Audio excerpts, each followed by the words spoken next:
Hello students, welcome to the Chandak sir physics classes.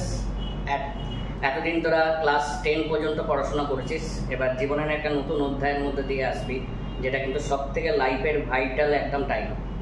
তুই এইখানে যতটা খাটতে পারবি তার উপর ডিপেন্ড করে কিন্তু জীবনের সব থেকে সাফল্যের শিখরে আরোহণ করবি। ওকে, নেক্সট উইক থেকে সমস্ত আমার ব্রাঞ্চে ক্লাস 11-এ স্টার্ট হচ্ছে। তোদের যেটা রেসপেক্টিভ টাইম, রেসপেক্টিভ ডেট, সেই অনুযায়ী ক্লাসগুলো নর্মালি স্টার্ট হচ্ছে।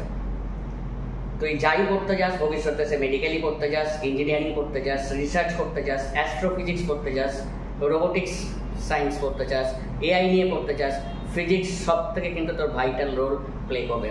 ভাইটাল রোল মানে সব থেকে মেন ইম্পর্টেন্ট রোল প্লে করবে, ইভেন মেডিকেলের ক্ষেত্রেও, কারণ তোরা এখন জানিস রোবোটিক্স সার্জারি, এআই সার্জারি সব চলে আসছে।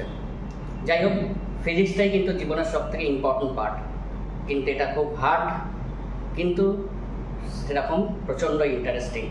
ঠিকঠাক করে বুঝতে হবে, কনসেপ্ট ক্লিয়ার করতে হবে। আশা করি আমার কাছে পড়লে সেটা কোনো অসুবিধা হবে না। আমি অনেক এক্সট্রা ডাউট ক্লিয়ারিং ক্লাসেস দেবো, অনেক কোশ্চেন সলভিং করাবো, 1:1 ডাউট ক্লিয়ারিং করবো।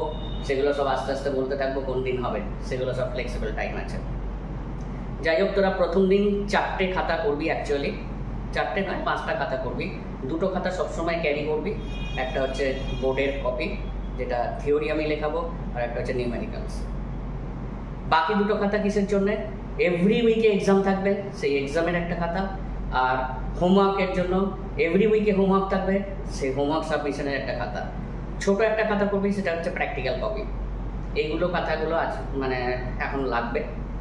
তোরা ক্লাসটাকে এনজয় করবি, কোনো চাপের কিছু নেই। দরকার হলে আমি 1000 বার বোঝাবো, 100 বার বোঝাবো, কিন্তু কেউ কোনো জায়গায় কোনো স্কিপ করবি না বা কোনো জাম্প করবি না। রেগুলার পরীক্ষা দিবি, তাহলে দেখবি খুব সুন্দরভাবে 95% অ্যাবাউ তোরা মার্কস পাচ্ছিস। ওকে, তাহলে দেখা হচ্ছে তোদের ফার্স্ট ক্লাসে। Thank you.